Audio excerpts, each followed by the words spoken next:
Magandang araw po sa inyong lahat. Lalong-lalo na po sa inyo, Sir Blair. Ako nga ho pala si Paulo. Sumusubaybay sa mga kwentong katatakutan at kababalagan na inyong ibinabahagi sa inyong YouTube channel. Totoong nagbibigay po ito ng aliw sa gaya naming mahihilig sa ganitong klase ng kwento. Kaya naman po, naisip ko pong ibahagi na rin ang kwentong hindi ko inaasahan na mangyayari sa akin. Nagtatrabaho po ako sa Maynila dahil dito ko piniling kalimutan ang mga hindi magagandang nangyari sa buhay ko. Dito ko rin po nakilala ang isang taong naging malapit kong kaibigan, si Alan. Dahil matagal na akong hindi umuwi ng aming probinsya, ay nagplano akong umuwi para magbakasyon. Nang malaman yon ng kaibigan ko, ay nagpumilit siyang sumama sa akin. Ayoko sana, pero nakiusap siya dahil nais din niyang makarating sa ibang probinsya. Kaya naman, laking pasasalamat niya. Pero ayos na rin nakasama ko ang kaibigan ko dahil hindi ako makakaramdam ng inip sa aking biyahe. Chong, pagkarating natin sa probinsya ko sa Mindoro, ipapasyal talaga kita sa napakagandang dagat namin doon. Uy, gusto ko yan para makapaligo ako sa dagat. Teka, madami bang magagandang chicks sa inyo? Ikaw talaga, Chong. Di talaga mawala sa isip mo mga magagandang chika, babes, ha? Kaya kayo naghiwalay ng dating kinakasama mo dahil sa pambababae mo Chong, alam mo kasi, silosa lang talaga yun si Perle. Buti nga't hiwalay na kami. Wala nang pipigil sa mga gusto kong gawin. Kung nagkataong kami pa ni Perla, naku po, tsak na hindi niya ako papayagan sumama sa'yo na pumunta tayo sa Mindoro. Siyempre, malamang iisipin na naman nun na mambababae ka. Kasalanan mo din naman, pare. Ipinagsabay mo sila ni Christine. Iyon, nag-alsabalutan tuloy. Hindi ko talaga gusto ang Christine na yun. Laro-laro lang naman yun Kahit si Perla, di ko rin siya gusto. Sinong gusto mo? Di yung unang nagpatibok ng puso ko nung nasa high school pa lang ako. Si Sally. Hindi ko pa nga din siya nakakalimutan hanggang ngayon Anak ng tokwa, nagpapatawa ka ba, pare? Ang tagal-tagal na nun. Isa pa, may asawa na si Sally. Pare, ewan ko ba pero palagi ko pa rin siya naaalala hanggang ngayon Di ko pa din nakakalimutan ang pinagsamahan namin noon. Kaya ba hanggang ngayon, hindi ka pa nagseseryoso sa mga babae? Ganun ba? Siguro, dahil hindi ko pa nahahanap ang babaeng kagaya ni Sally. Kapag napupunta talaga kay Sally ang usapan, sumiseryoso ka bigla. Siyempre naman. Hanggang ngayon, mahal ko pa rin siya Kahit na marami ng babaeng dumaan sa buhay mo, mahal mo pa rin siya? Oo, pare. At alam mo, ikaw man, hindi mo pa nakakalimutan si Maria, di ba? Paano mo nalaman ang tungkol kay Maria? Wala naman ako nababanggit sa tungkol sa kanya. Natatandaan mo ba, nung nalasing ka sa bahay ko? Sinundo ka dun ni Lorna dahil sa kalasingan mo. Nung inaalalayan ka na niya para tumayo, nahulog ang wallet mo sa bulsa mo. Tapos, pinulot yun ng asawa mo. Pero dahil sa sobrang lasing mo, hindi ka na makatayo na maayos. Natumba ka, nabunggo mo siya. Ayun, doon nabitiwan ni Lorna ang wallet mo. Nahulog yun sa sahig. Doon ko nakita ang litrato ni Maria. Pero bakit walang binanggit si Lorna sa akin? Siguro dahil ayaw niyang mag-away pa kayo. Saka alam niyang kaunti na lang ang ilalagi niya sa mundo Dahil nga may sakit siya, di ba? Kaya pinili na lang niya na manahimik. Pero sana, pare, sinabi mo pa rin sa akin. Grabe. Parang nakakahiya tuloy kay Lorna niyan Pare, nakiusap kasi sa akin si Lorna noon na wag ko na sabihin sa'yo. Pero dahil ngayong wala na siya at patay na siya, naisip kong baka pwede ko na sabihin sa'yo. Alam mo, pre, Napakabait talaga ni Lorna sa akin. Sayang lang, dahil sa hindi ko man lang siya natrato ng tama nung nabubuhay pa siya. Kung naging maganda lang sana ang pag-uumpisa ng relasyon namin, baka mas napahalagaan ko pa si Lorna. Pero, mas minahal mo pa rin si Maria. Oo, dahil siya ang unang babaeng minahal ko eh. At mahal ko pa rin siya hanggang ngayon. Pareho lang pala tayo. May babaeng hanggang ngayon ay mahal na mahal pa rin natin at hindi makalimutan. Yun lang ang pagkakapareho nating dalawa. Dahil ako, kahit na hindi ko nagawang mahalin si Lorna, hindi ako naglukot ng babae nung magkarelasyon pa kami. Pinanindigan ko siya. Pinanindigan? Kahit na napipilitan lang? Oo, pero sinikap kong mahalin siya. Yun nga lang, hindi ko nagawa eh. Hanggang sa pumanaw siya, hindi ko siya nagawang mahalin. Kaya nga pinakawalan ko na si Perla para makahanap pa siya ng lalaking totoong magmamahal sa kanya. Hindi ko siya kayang itali sa akin dahil hindi ko naman kayang ibigay ng buong puso ko sa kanya eh. Pare, ngayon lang tayo nakapag-usap ng seryoso ulit sa tagal ng panahon ah. Oo nga pare, madalas kalokohan lang ang mga pinag-uusapan natin eh. Eh paano? Loko-loko ka kasi, puro ka biro. Pero pre, seryosong tanong ito. Bukas uuwi tayo sa probinsya nyo. Paano kung makita mo doon si Maria? Anong gagawin mo pre? Bigla kong natigilan sa tanong na yun ni Alan. Napatigil ako sa pag-iempake ng mga damit ko. Napaisip ako sandali. Matagal na panahon na ding hindi ko nakikita si Maria. Mula nang ipagpalit ko siya sa namatay kong asawa. Hindi ko alam kung paano ko siya haharapin dahil masakit ang naging paghihiwalay namin. Kinabukasan, maaga kaming pumunta ni Alan sa istasyon ng bus nang mag-ahatid sa amin patungo sa pier. Kakaiba ang nararamdaman ko ng mga oras na yon dahil sa naaalala ko pa din ang sinabi sa akin ni Alan kagabi. Ang tanong niya na hindi nagpatulog sa akin ng buong magdamag. Pero anuman ang mangyari, nakahanda ako. Isa pa, namimiss ko na ang lolo at lola ko. Matagal ko na silang hindi nakikita. Huling nagkita kami ay nung kasal ko pa. At hindi na nasundan yon dahil sa umiiwas nga kong umuwi ng probinsya dahil ayaw kong makitang masaktan si Maria dahil sa nagawa ko sa kanya. Ngayong wala na si Lorna, wala nang dahilan para pigilan ko ang akin sarili. Gagawin ko na ang gusto ko, ang makabalik sa probinsya ng Mindoro kung saan lumaki ako at nagkaisip kung saan narito ang totoong nilalaman ng puso ko. Dahil hindi panahon ng pagbabakasyon, kaya hindi ganun kadami ang pasahero ng barko. Naging madali rin sa amin ang makasakay. Naglalayag na ang barko at nasa gitna na ito ng dagat. Pinili naming pumunta ng kaibigan kong si Alan sa upper deck ng barkong sinasakyan namin.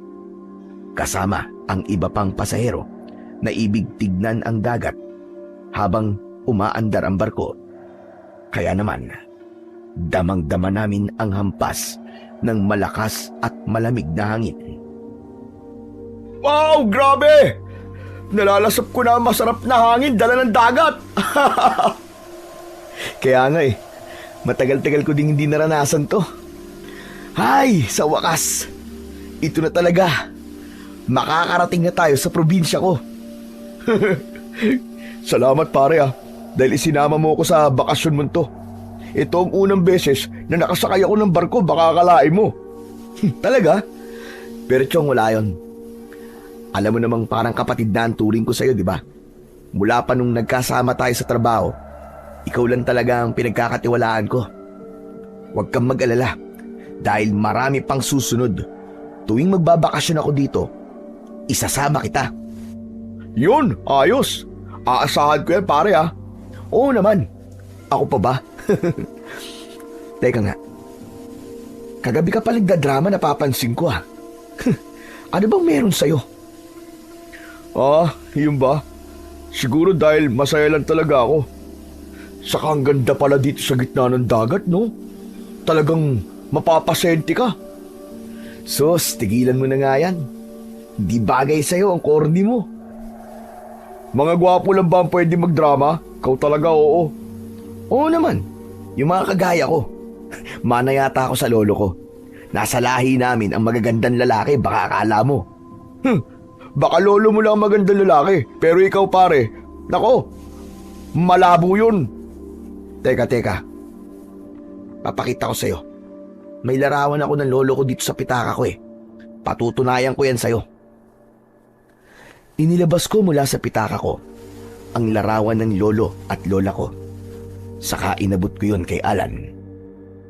Sinipat-sipat niya ang muka kung talaga bang kamuka ako ng lolo ko. May itsura ang lolo mo pare ah. Pero ikaw? Naku po, wala talaga pare. Wala kang itsura. Malabo na talaga ang mata mo.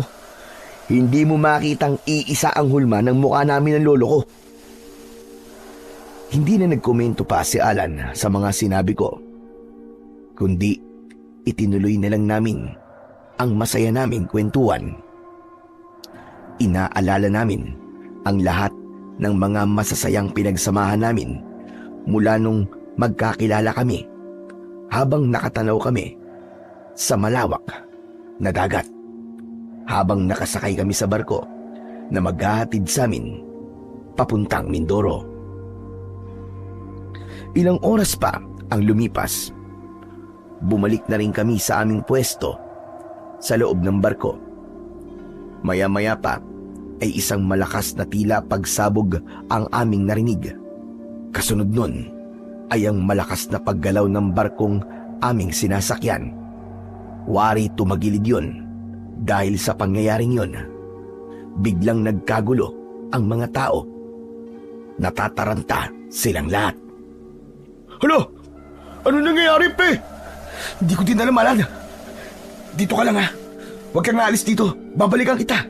Aalamin ko lang kung ano nangyayari sa barko. Basta pre, bilisan mo ah. Oo, dito ka lang. Hintayin mo ako dito. Iniwan ko si Alan upang tignan kung ano ang nangyayari sa barko.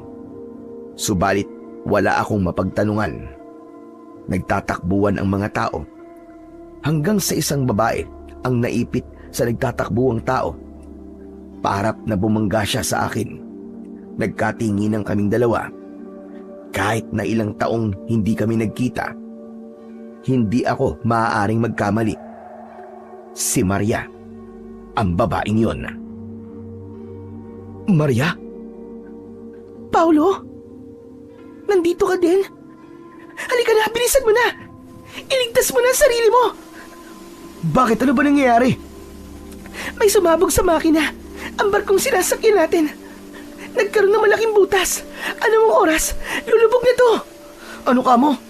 Teka lang, babalikan ko lang ang kasama ko. Wala nang oras. Malapit nang tumagilid ang barko. Pero paano ang kasama ko? Sige. Balikan mo na siya. Bilisan mo. Oo, babalikan ko lang siya. Dito ka lang. Babalikan kagad kita dito.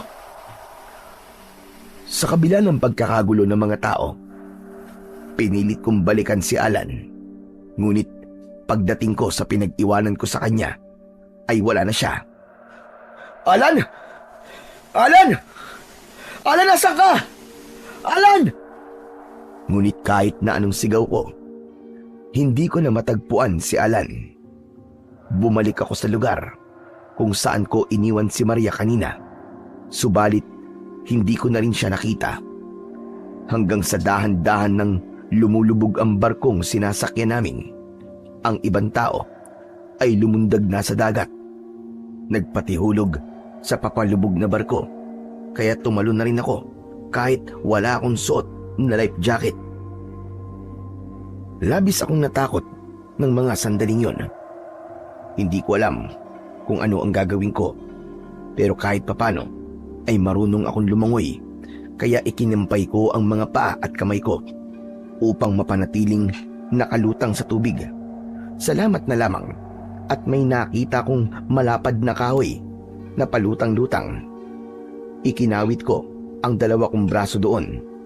Dahan-dahan kong isinampa ang katawan ko doon hanggang tuluyan akong makasakay sa ibabaw at nagpatianod ako sa alon.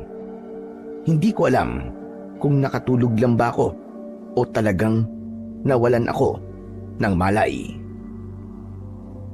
Nang magising ako, ay nasa gitna pa din ako ng dagat.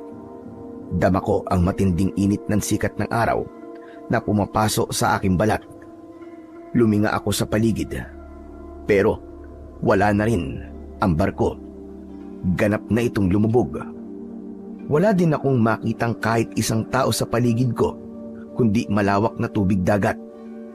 Naalala ko bigla si Maria at si Alan. Hindi ko na alam ang nangyari sa kanila. Pero nanalangin ako na sana ay ligtas din silang kagaya ko. Muli kong iginala ang aking paningin hanggang sa may natanaw akong isla sa di kalayuan. Nakaramdam ako ng pag-asa. Ubod lakas kong ikinampay ang aking mga kamay at paa hanggang sa makarating ako sa pampang ng isla. Dahil sa labis na pagod, habol ko ang hininga ko. Kaya naman, napahiga ako sa buhangin hanggang sa tuluyang makatulog. Nagising na lamang ako sa pagyugyug ng isang lalaki sa balikat ko.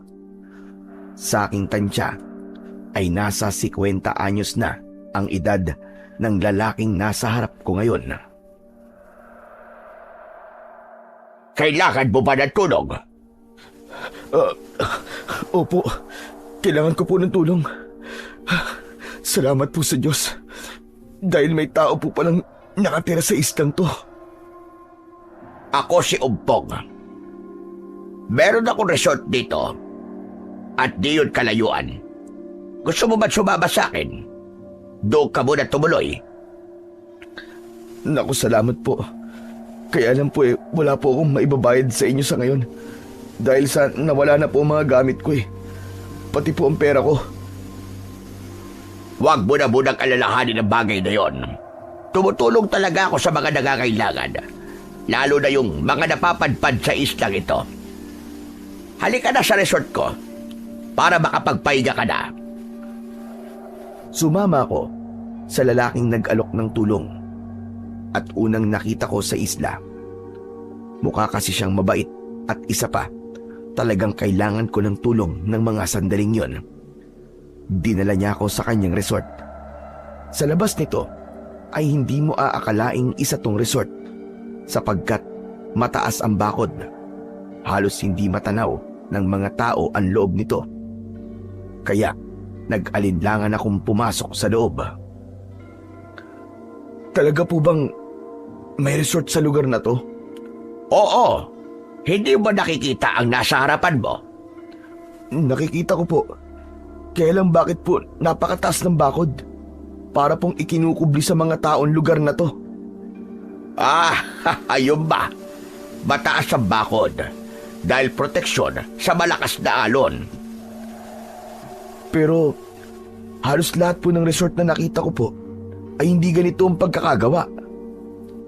Teka lang, may problema ka ba sa disenyo ng resort ko? Kung ayaw mo tumuloy, pwede naman. Ay hindi po.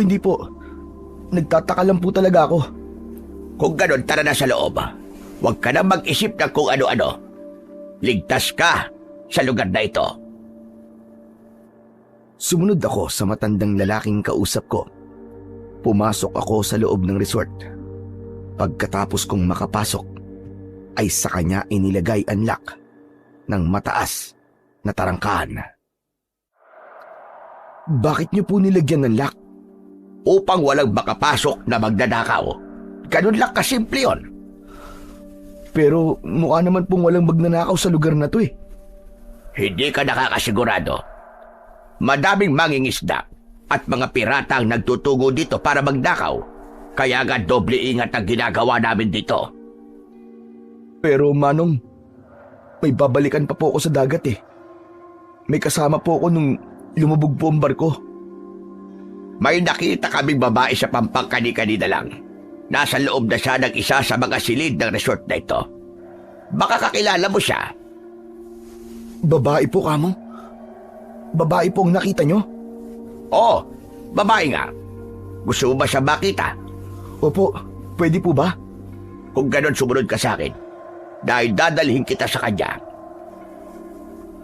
Nang marinig ko ang sinabi ni Mang Umpong na babae ang nakita niya, ay bumilis ang tibok ng puso ko.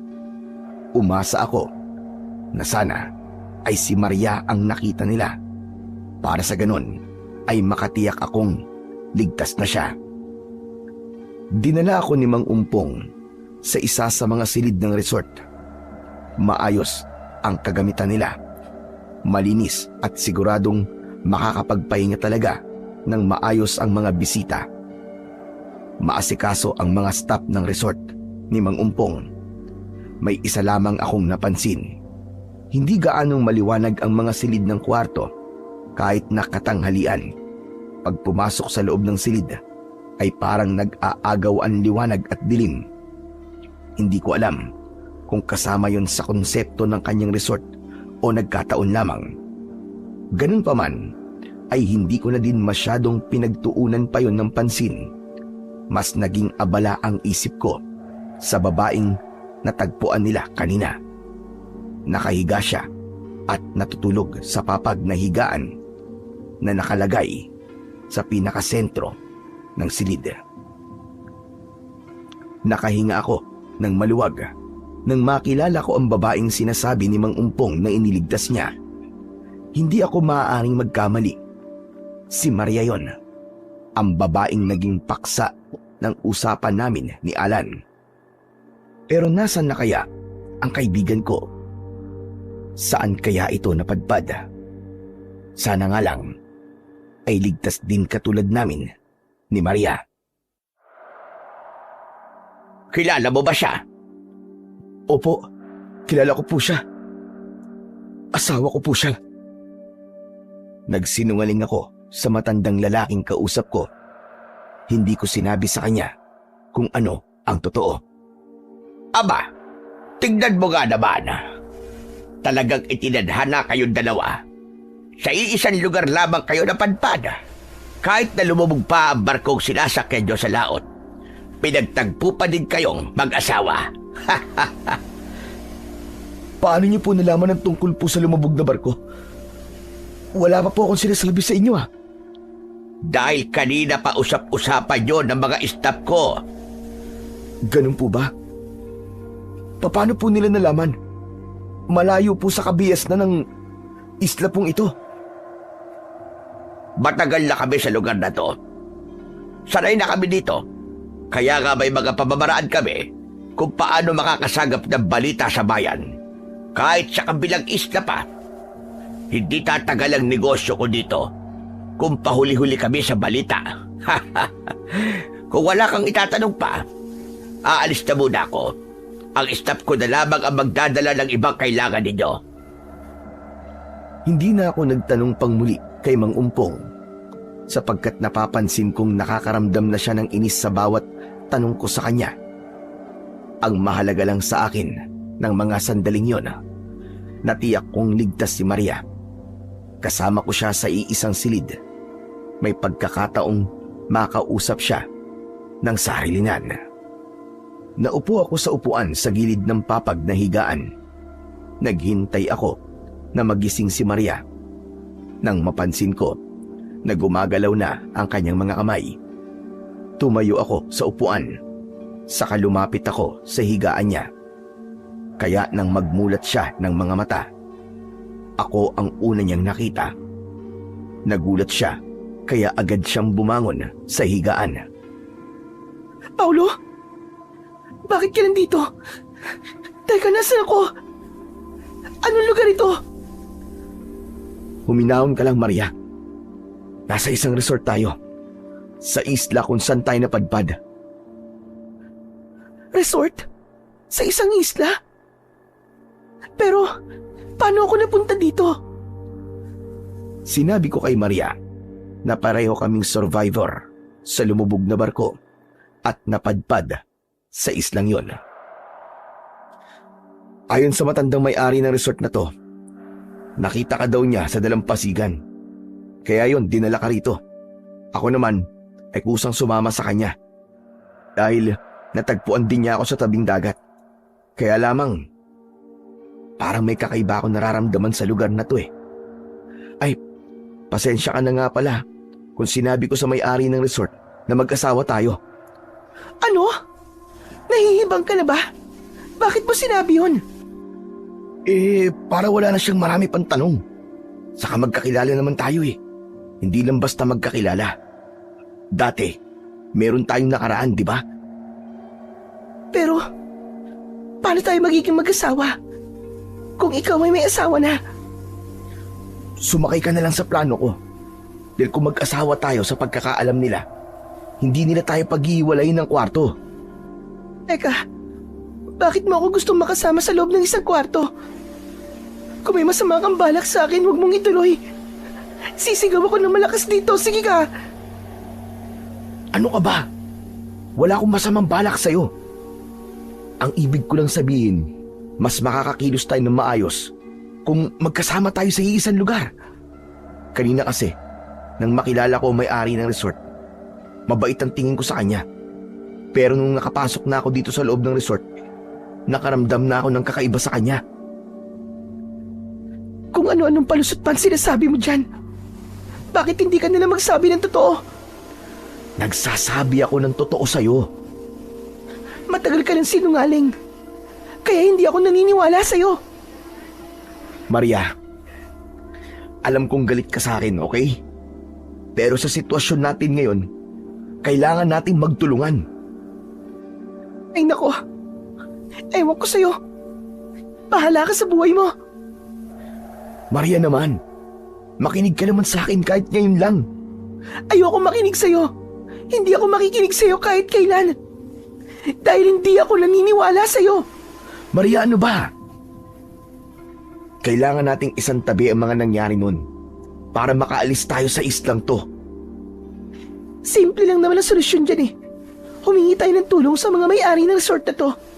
Humingi tayo ng tulong kung paano tayo makakaalis sa lugar na to. Yun lang yun. Yun ay kung tutulungan talaga nila tayo. Akmang lalabas na sana ng kwarto si Maria. Pero hinila ko siya. Hindi siya maaaring umalis mag-isa. Subalit bigla siyang natumba. Kaya napayakap ako sa kanya. Ito ang tagpong naabutan ni Mang Umpong nang biglang bumukas ang pinto. Nako, pasensya na kayo. Hindi ko sinasadya. Kayo pala, Mang Umpong. Ayos lang po. Ano po bang kailangan nyo? Dinalhan ko kayo ng pamalit ninyong damit. Saka iba pang mga kailangan nyo. Kaya lang, nagkamali yata ako ng tiyempo. Di naman po, Mang Umpong. Tamang-tama lang po ang dating nyo. Salamat po sa pag-aasikaso nyo sa amin. Bukal sa loob ko ang pagtulong. Kaya hindi nyo na kailangan magpasalamat sa akin. Nakahanda na pala ang pagkain nyo sa labas. Hindi na namin ihahatid dito. Kaya sumunod na kayo sa may kusina kung tapos na kayo magbihis. Paano po namin malalaman kung nasan po ang kusina, Mang Umpong? Oo nga pala. Doon, sa pinakadulong silid, may makikita kayong staff doon. Magtanong lang kayo sa kanila. Dadalhin nila kayo sa kusina. Ang lawak po pala ng resort nyo, Mang Umpong. Pero parang wala po akong nakikitang bisita. Dahil karamihan sa kanila ay nagpapahinga. Saka kung mapapansin mo, tago sa mga tao ang lugar na ito. Tanging mga mayayaman lamang ang kayang makapunta sa lugar na ito. Dahil walang bangkang pwedeng maghatid sa kanila dito. Kung ganun, paano po nakakapunta dito ang mga bisita ninyo? Sa pamamagitan ng helicopter na kanilang nirerentahan o kaya ay mga sariling yate. May lapagan ng helicopter sa resort na ito. Maliban doon, wala nang ibang paraan para makapunta dito. Yung mga staff nyo po, paano po sila nakakauwi sa kanilang pamilya? May isang silid na nakalaan para sa mga nagtatrabaho dito sa resort ko. Isang beses isang buwan lang sila kung umuwi. Sinusundo sila gamit ang bangkang dimotor ng mga kamag-anak nila. Ibig sabihin, kung may susundo na pong pamilya ng empleyado nyo, doon pa lang po kami maaaring sumabay sa kanila papunta sa bayan? Ganun na nga. Ngunit maghihintay pa tayo ng halos isang buwan. Ano? Isang buwan po? Aba, napakatagal naman po nun. Kailangan na po namin makauwi ng asawa ko. Wala na po bang ibang paraan, Mang Umpong? Kinalulungkot ko, wala nang ibang paraan. Maliban na lamang kung lalangoyin nyo ang laot para makatawid sa karagatan. Nakakahiya po sa inyo kung ganun po kami katagal mamamalagi dito sa resort nyo po. Walang problema yun kung yun ang inaalala nyo. Saka, magandang pagkakataon na din ito para makapagsarili lang kayong mag-asawa. Kayo ba may anak na? Wala pa po eh. Bagong kasal lang po kami. Pulot gata pa lang po ito namin. Ganun pa. Kaya pala naglalambigan kayo nang naabutan ko kayo. O siya, sige, aalis ako. Para hindi na ako makaistorbo sa inyong dalawa. Nang makaalis na si Mang Umpong, sunod-sunod na suntok ang inabot ko kay Maria. Doon niya inilabas ang inis na nararamdaman niya sa akin. Napakasinungaling mo talaga kahit kailan. Sino nagbigay sa'yo ng permiso para magsinungaling ng gano'n, ha? Lalo lamang nilang inisip na mag-asawa nga talaga tayo. Ano ba, Maria? Tumigil ka na nga, nasasaktan na ako. Tama na! Tama na, Maria! Masasaktan ka talaga sa akin dahil sira ulo ka. Hindi mo ba napansin na may kakaiba kay Mang Umpong? Wala ako napansin sa kanya. Dahil gustong gusto ko na siyang umalis kanina pa. Para masapa kita.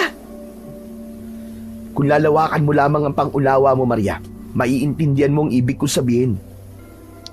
Tulad ng sabi ko sa iyo kanina, kalimutan mo muna ang galit mo sa akin. Ang isipin mo muna ngayon ay kung paano tayo makakaalis sa lugar na to. Dahil alam kong may paraan pa. Hindi niya lang sinasabi sa atin. Sa mga sinabi kong yon kay Maria, ay tila kumalma siya sa kaunti-unting nakinig sa akin. Ano bang plano mo? Itutuloy natin ang pagpapanggap na mag-asawa tayo. Pagkatapos ay magmamanman tayo sa mga kinikilos nila. Hindi tayo maaaring maghiwalay. Dahil nga tulad ng sinabi ko sa iyo, mas makakakilos tayo ng maluwag kung magkasama tayo.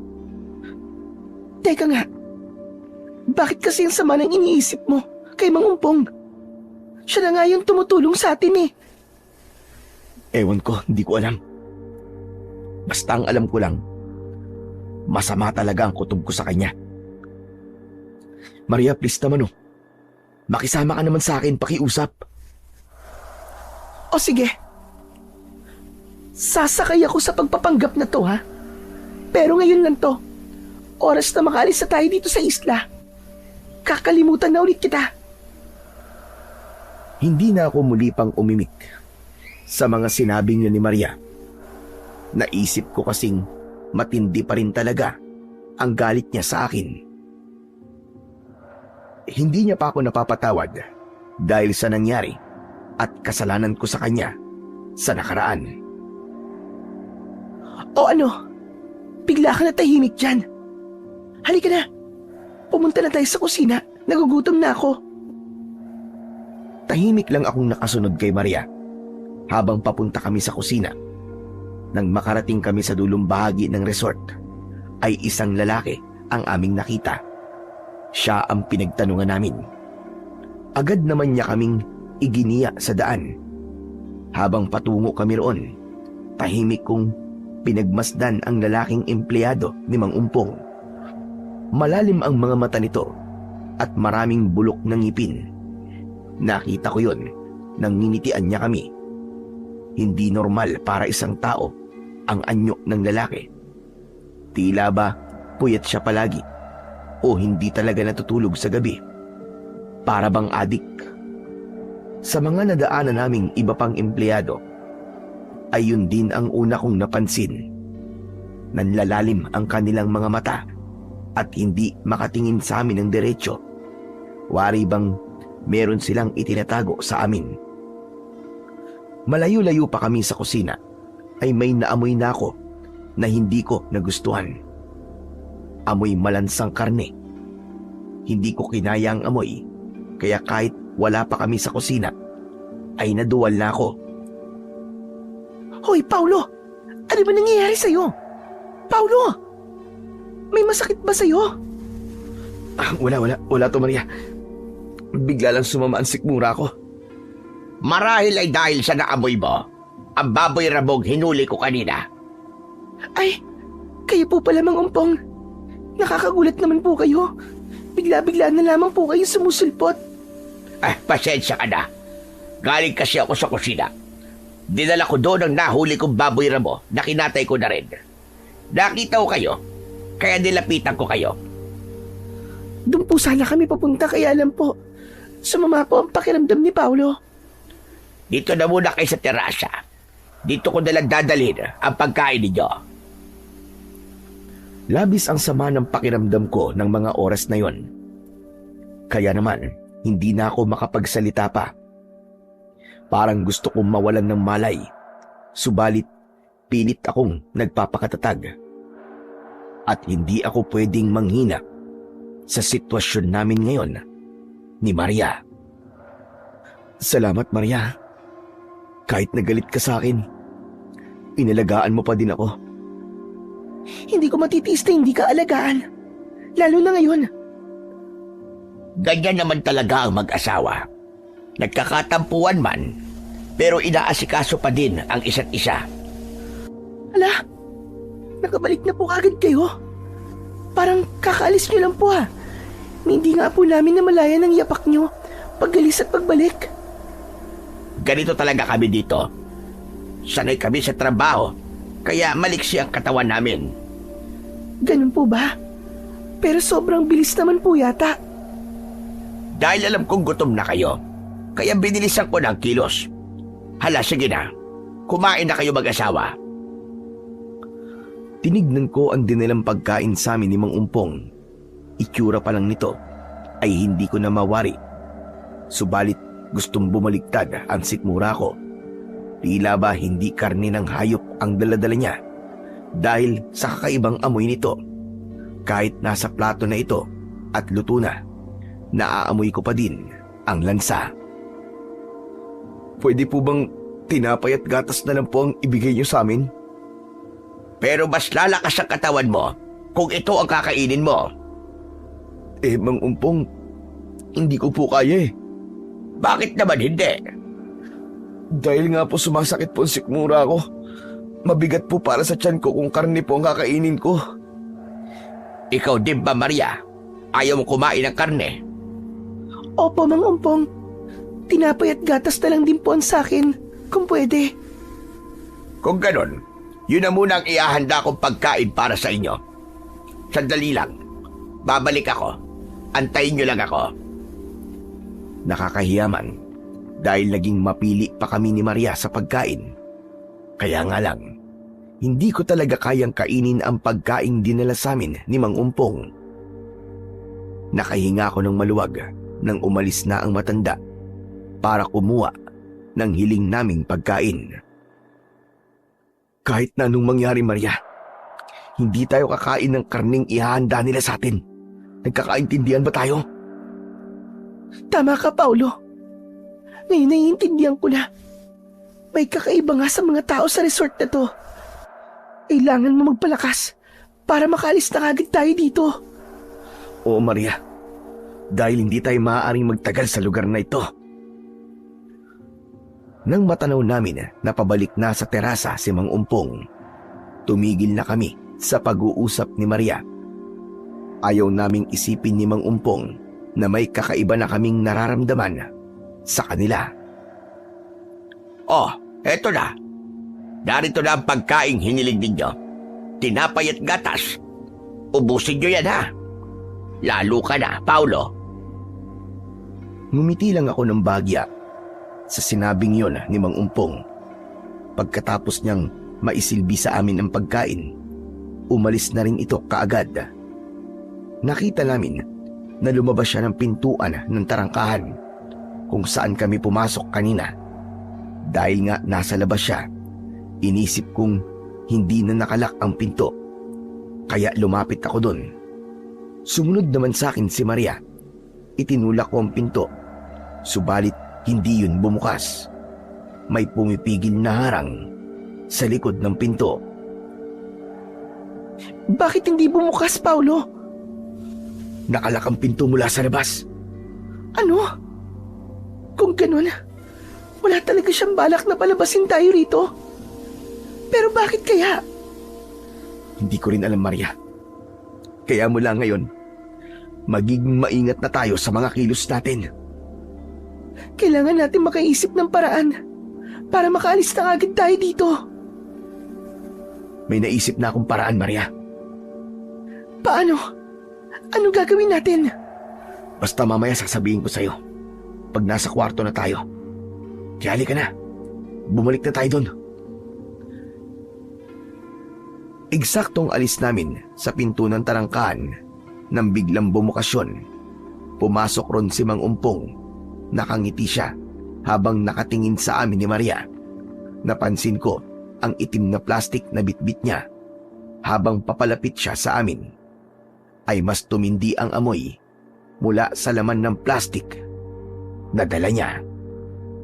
Kumusta kayo? Nabusog ba kayo sa kinain nyo? Opo, Mang Umpong.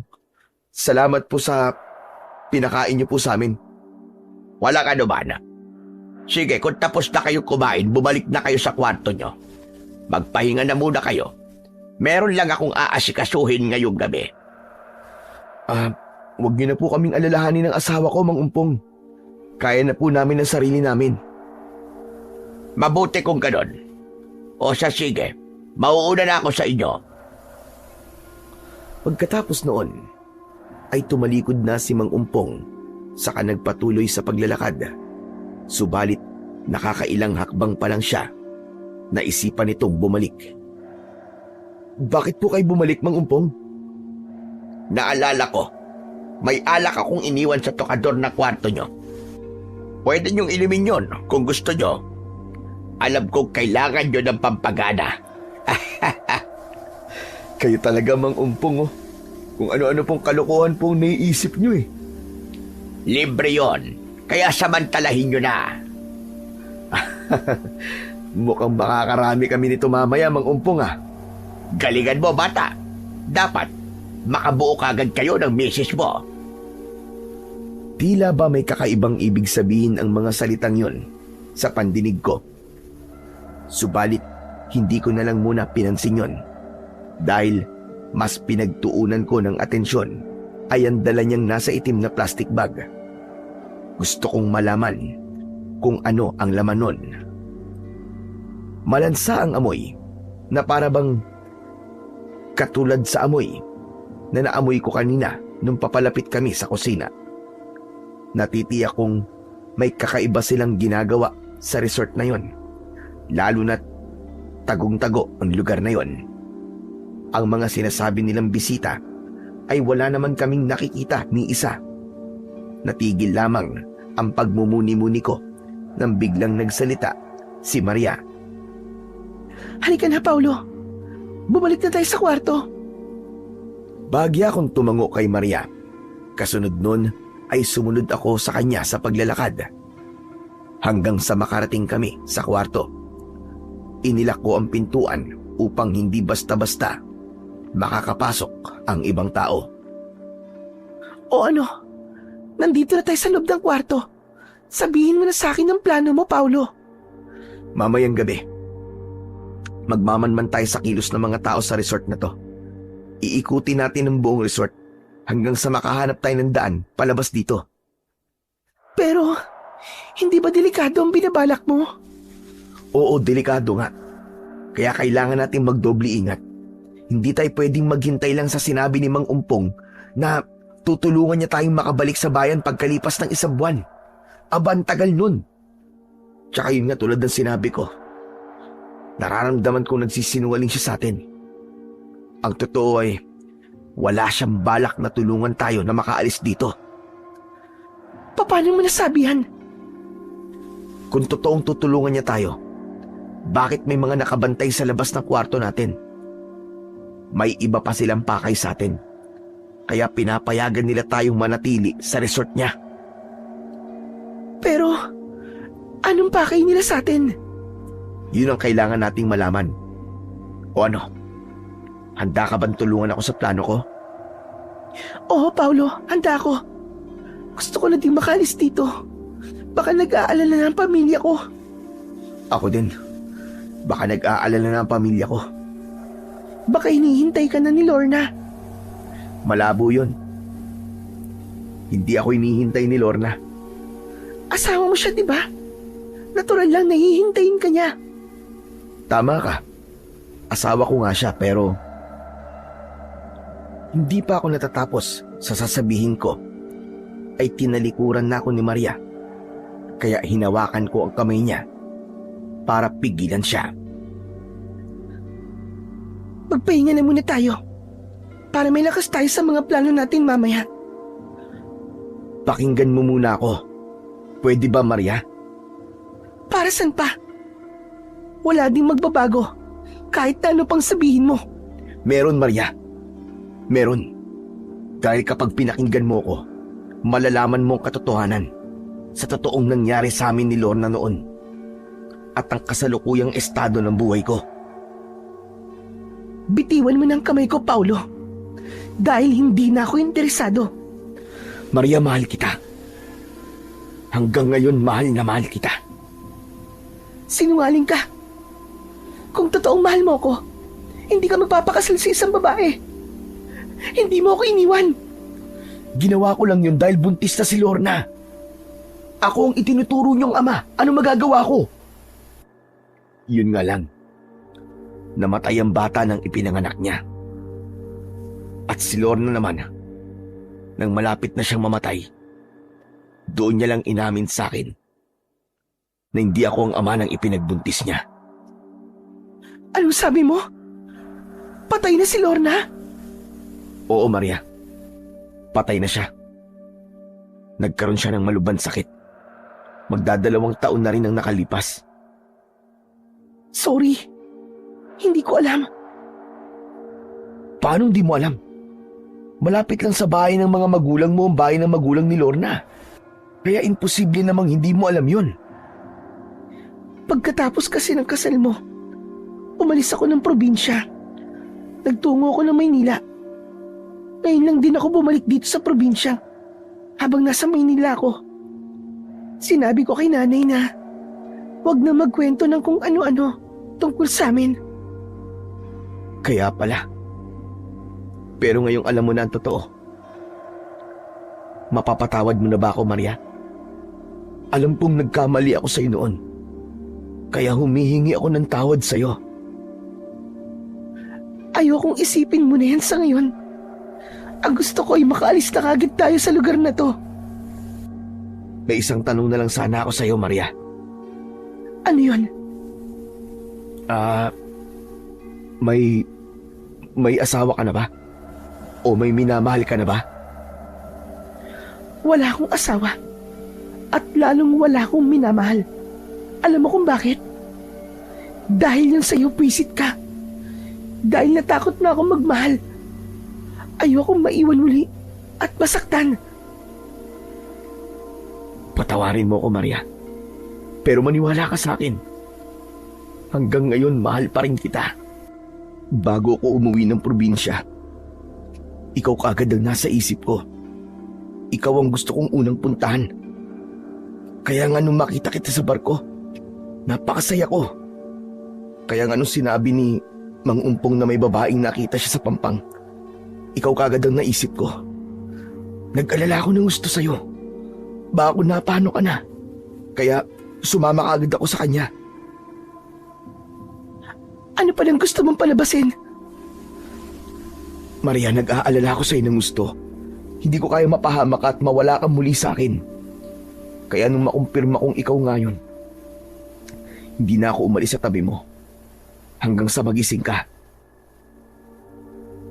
Hindi ko alam kung kaya ko bang paniwalaan lahat ng sinasabi mo ngayon.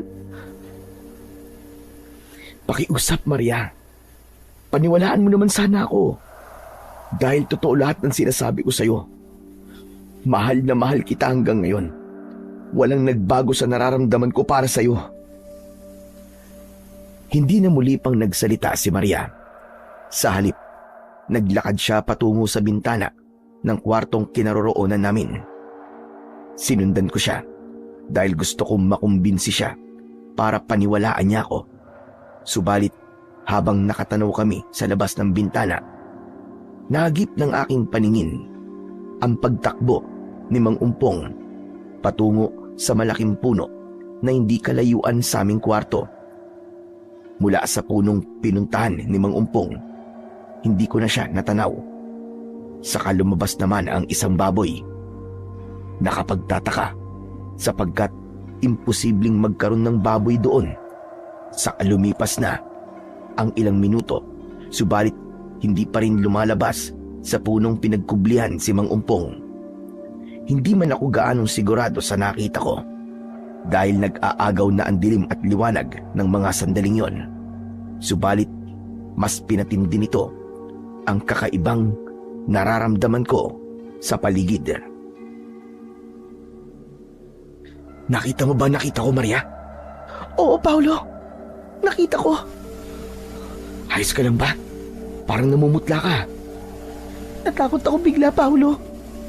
Hindi kaya mga aswang ang tao dito sa resort? Bakit mo naman naisip yan? Yung baboy na lumabas sa puno. Malamang siya din si Mang Umpong. May kakayahang magbago ng anyong isang aswang. Natatandaan ko ngang sinabi din yan sa akin noon ng lolo ko. Paolo, anong gagawin natin ngayon? Natatakot ako. Huwag ka matakot. Magpanggap tayo sa harap nila. Magkukunwari tayong walang alam. Sa ganun, mas makakagawa tayo ng paraan para makatakas dito. Pero paano kung mahalata nila tayo? Natatakot ako sa posibleng mangyari. Huwag kang mag-alala, Maria. Hinding-hindi kita pababayaan. Paolo, magtitiwala ako sa iyo ngayon. Pero wag mo na sana akong bibiguin pa. Kapag nakaalis na tayo dito, saka ko sasabihin sa iyo lahat ng nangyari sa buhay ko. Pinanghawakan ko ang sinabing yun ni Maria. Handa ko siyang protektahan, hindi lamang dahil sa gusto kong malaman ang nakaraan niya pagkatapos ng pag-iwan ko sa kanya. Subalit, gusto kong patunayan na totoong mahal ko siya. Padilim ng paligid. Kung totoong aswang nga mga tao dito sa resort, mas kailangan natin na mag-ingat. Lagyan kaya natin ng harang ang pinto para hindi sila makapasok dito sa kwarto. Hindi yun maaari. Hindi tayo pwedeng magtago na lang dito. Kailangan natin silang harapin. Paano nga natin gagawin yun? Wala tayong panlaban sa kanila. Lalabas tayo sa kwartong to. Maghahanap tayo ng paraan. Huwag kang bibitiw sa kamay ko kahit na anong mangyari. Kapansin-pansin, nawala na ang mga empleyado na nagkalat sa resort hanggang sa makarating kami sa pinakadulong silid. Wala kaming nakitang tao sa paligid. Napakatahimik ng buong resort na lalong nagpatindi ng aking pagkabahala at kaba. Lumakad kami sa pasilyo hanggang sa makarating kami ni Maria sa likod na bahagi ng resort. Dito ay nakakita ko ng isang pintuan. Tila ba palabas ang pintong ito patungo sa kagubatan. Bahagyang nakabukas ito, kaya sinilip ko kung ligtas bang daanan namin ito ni Maria. Ngunit nabigla ako sa nakita ko. Ang mga empleyado sa resort, naroon silang lahat, nagtitipon at may kung anong ipinapahid sa kanilang katawan. Upang masaksiyan din ni Maria ang mga nakikita ko, bagya naming iniawang ang pinto. Sakto para makita naming dalawa ang mga kaganapan sa likod ng pintuang yon. Ano sa tingin mong pinapahid nila sa katawan nila, Maria? Sa pagkakaalam ko sa kwento ng lola ko, langis ang ginagamit nilang yan. Patunay lang na tama ang kutob ko ng mga aswang nga mga tao dito sa resort. Para saan ang mga langis na yan, Maria? Ibig sabihin yan, malapit na sila magpalit anyo bilang mga aswang. Anak ng putya. Kung ganun delikado ang buhay natin dalawa. Kaya nga halika na. Humanap na tayo ng iba pang posibleng daanan natin. Palabas itong resort. Dali! Habang papaalis kami ni Maria, hindi sinasadyang may naapakan akong nakausling bato sa lupa. Sanhi, para mawalan ako ng balanse at matumba. Tumama ang ulo ko sa pintuan. Nagdulot yun ng ingay, dahilan para lumingon sa kinaroroonan namin ang mga nilalang na naroon. Nagtama ang mga mata ko sa mga mata ng mga aswang na empleyado. Nakakatakot ang mga tingin nila sa amin ni Maria. Hindi ko yun kayang tagalan. Bilisan mo, Paulo! Tumayo ka na dyan! Dahil sa sinabi niyo ni Maria, doon lamang tila bumalik ako sa aking wisyo. Mabilis akong tumayo, subalit dahil sa pagkakatalisod, ay hindi ko kagad maihakbang ng maayos ang paa ko. Anong ginagawa niyo dito?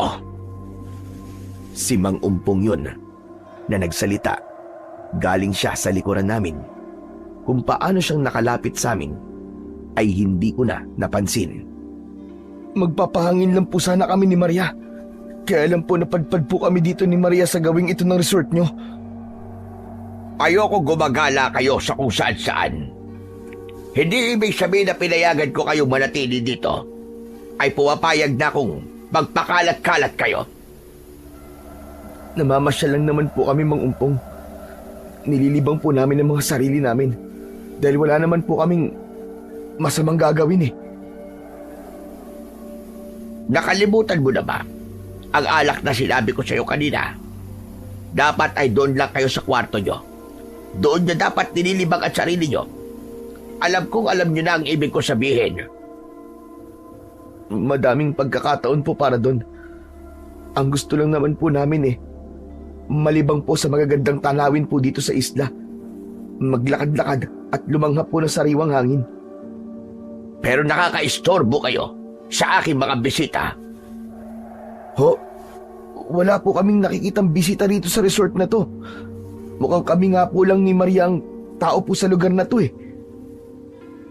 Kung ganon, alam niyo na pala sikreto namin. Huwag na tayong maglokohan pa.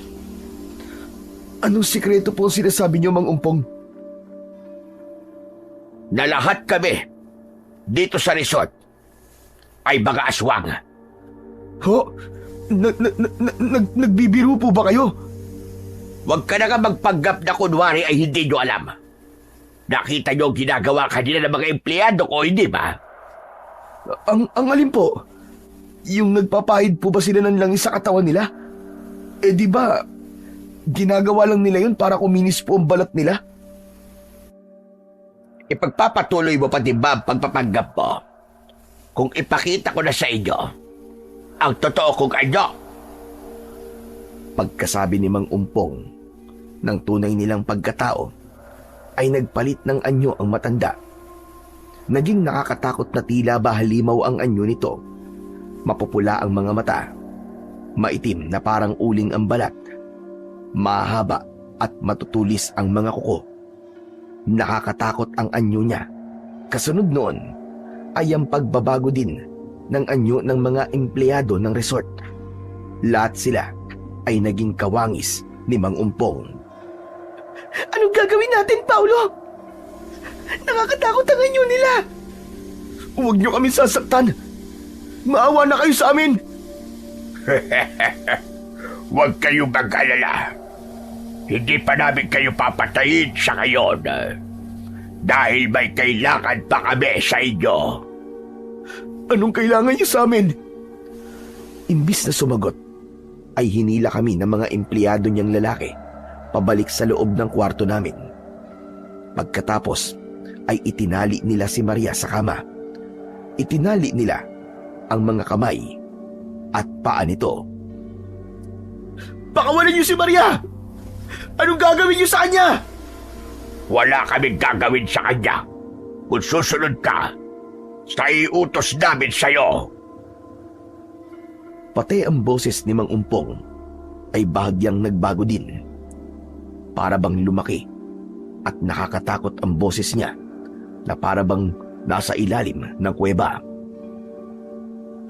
Ano gusto niyo pong mangyari? Kahit na anong gagawin ko po, huwag niyo na po kami sasaktan ni Maria. Angkinin mo ang pagkababae ni Maria. Ngayon din. Ha? Hindi. Hindi ko po magagawa ang sinasabi niyo. Bakit hindi? Di ba mag-asawa kayo? Oo, pero hindi ko kayang gawin yung sa asawa ko at sa harap ninyo. Kung hindi mo kaya, ang isa sa mga alagad ko ang bahalang gumawa nun para sa'yo. Dapat nga magpasalamat ka pa dahil binubuhay pa kita. Binibigyan ng pagkakataon na ikaw mismo ang gumalaw sa asawa mo. Dahil pwede namang patayin ka na lamang namin pagkatapos ay pagpasapasaan ng mga alagad ko ang asawa mo. Hanggang sa makabuo siya ng sanggol. Ano ba talaga ang balak mo sa amin? Ang gusto lang namin ay mabuntis ang asawa mo at mga anak. Dahil ang sanggol na yun ang magiging susi para mas lumakas ang aming pangangatawan. Maging ang aming kapangyarihan dahil humihina na ang kapangyarihan namin. Kapag sa loob ng 1 taon ay hindi kami nakakain ng sariwang lamang loob ng sanggol at nakakainom ng sariwang dugo. Yun lang ba ang gusto nyo? Oo. Kaya magtatagal pa kayo rito hanggat hindi na bubuntis ang asawa mo. Kapag nagsilang na si Maria, makakalaya na ba kami rito? Oo. Dahil hindi na namin kayo kailangan. Kung ganun, ibibigay namin sa inyo ang gusto mo. Teka, Paulo, anong gagawin mo sa akin? Wag, Paulo! Wag pakiusap! Patawarin mo ako, Maria. Kung ito lang ang paraan para mailigtas tayo, gagawin ko to. Isa pa, Maria, kung di ko to gagawin, lalapos tanganin ng mga lalaking aswang na to ang katawan mo. Sila ang gagawa ng bagay na inuutos niya sa akin. At hindi ko papayagang mangyari yun sa'yo. Pero, Paulo... Magtiwala ka sa akin, Maria. Mahal kita. Nakakaiyak na eksena. Sige na, gawin nyo na.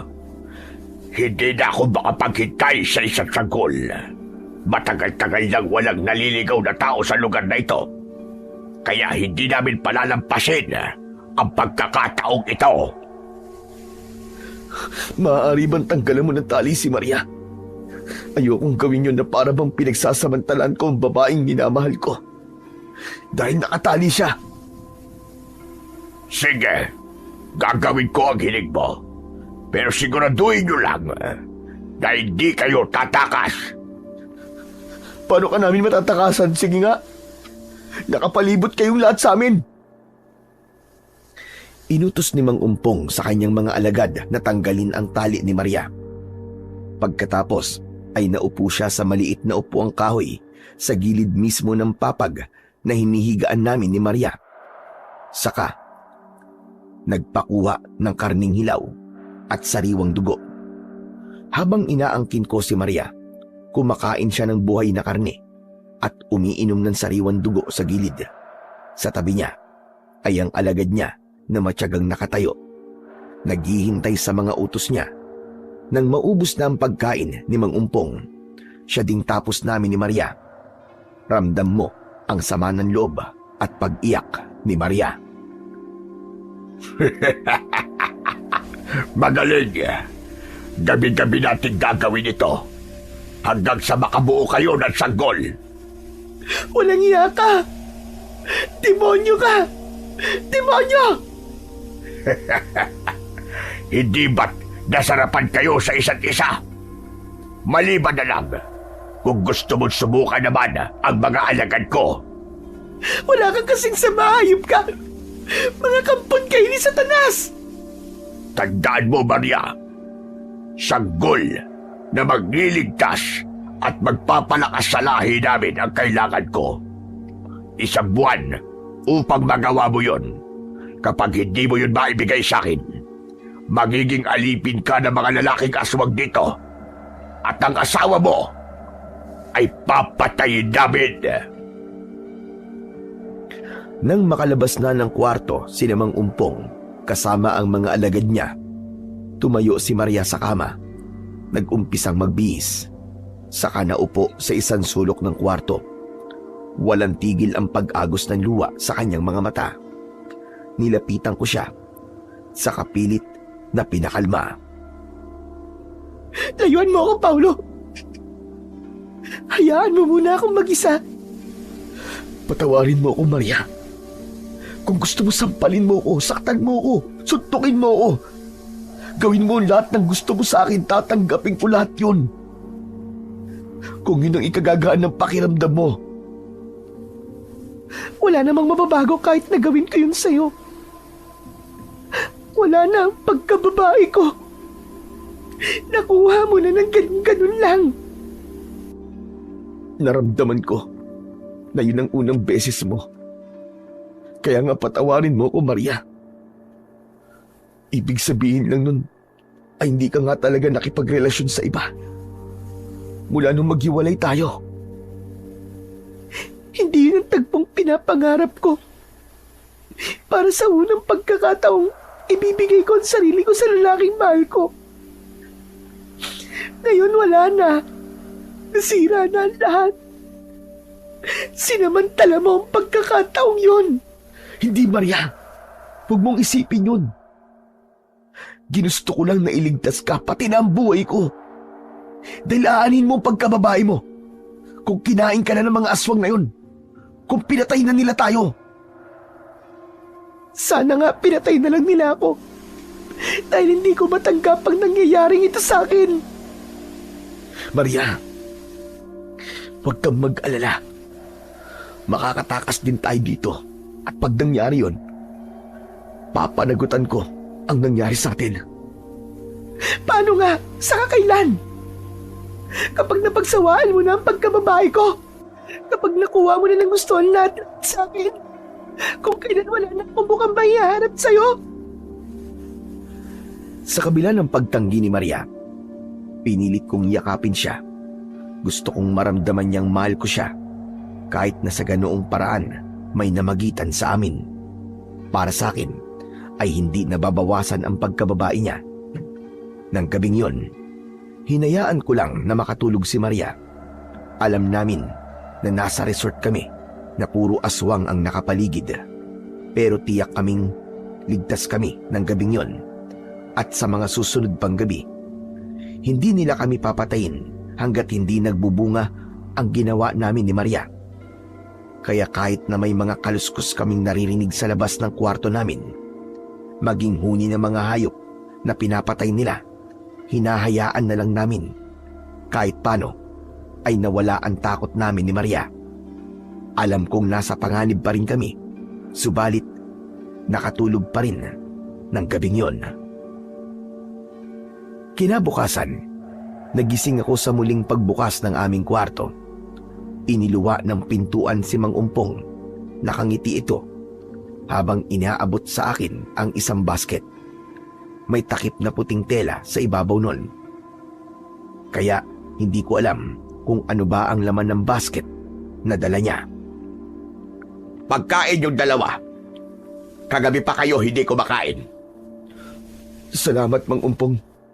Sige na, buksan mo na. Kumain na kayo ng asawa mo. Bago ko buksan ang pagkaing dinala ng matandang lalaki, ay ginising ko muna si Maria. Nang makabangon na ito, saka ko binuksan ang basket na pinaglalagyan ng pagkain. Halos maduwal kami ni Maria pagkakita namin sa pagkaing dala ni Mang Umpong. Sariwang karne at sariwang dugo ang pagkaing dala niya. Hindi po namin kakainin to. Hindi po kami aswang na kagaya nyo. Kakainin nyo yan. Dahil yan lang ang pagkain ngayon. Kahit pilitin mo kami, hindi mo kami mapapakain yan. Huwag ka nang magmatigas pa, Paulo. Dahil hindi mo gugustuhin. Magalit ako sa'yo. Sinenyasan ni Mang Umpong ang isa sa kanyang mga alagad na lalaki. Kaya pumasok ito sa loob ng kwarto. Inutusan siya ni Mang Umpong na muling itali si Maria sa papag nilang higaan. Hanggang hindi mo kinakain yan, hindi ko papakawalan si Maria. Huwag mo sasaktan si Maria. Maawa ka sa kanya. Huwag ganon. Sumunod ka sa gusto ko at walang mangyayari sa kanya. Hindi ko nga kayang kumain ng hilaw na karne. Lalong hindi ko kayang uminom ng sariwang dugo. Kung ganon, si Maria ang parurusahan ko.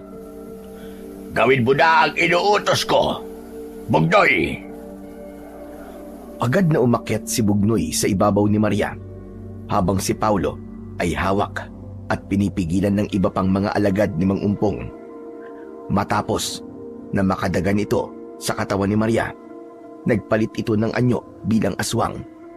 Nang akmang lalapit na ang mga mukha nito sa leeg ni Maria, doon na ako nagdesisyon na sundin ang nais ng matandang aswang.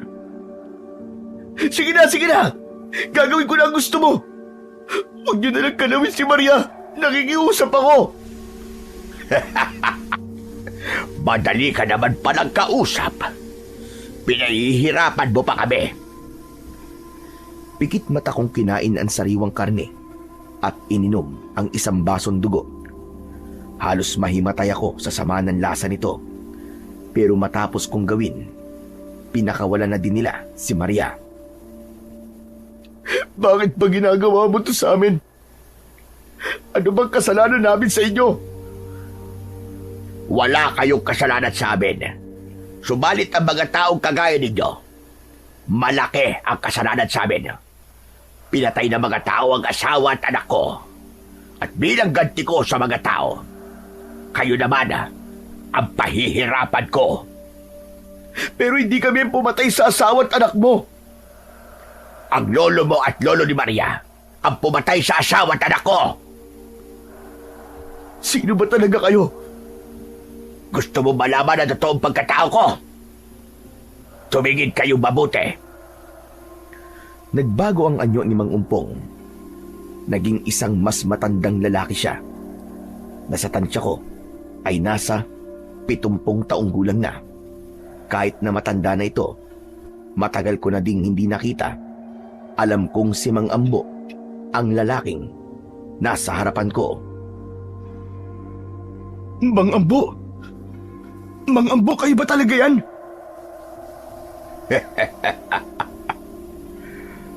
Ako nga ito, Paulo. Ako si Ambo, na dating kapitbahay ninyo. Buhay pa pala kayo? At patuloy na nag-aasik ng kasamaan? Lahi kami ng mga aswang. Pero pinili naming mamuhay ng normal sa baryo. Alam mo yan, dahil wala kaming sinakta na kahit sinong tao.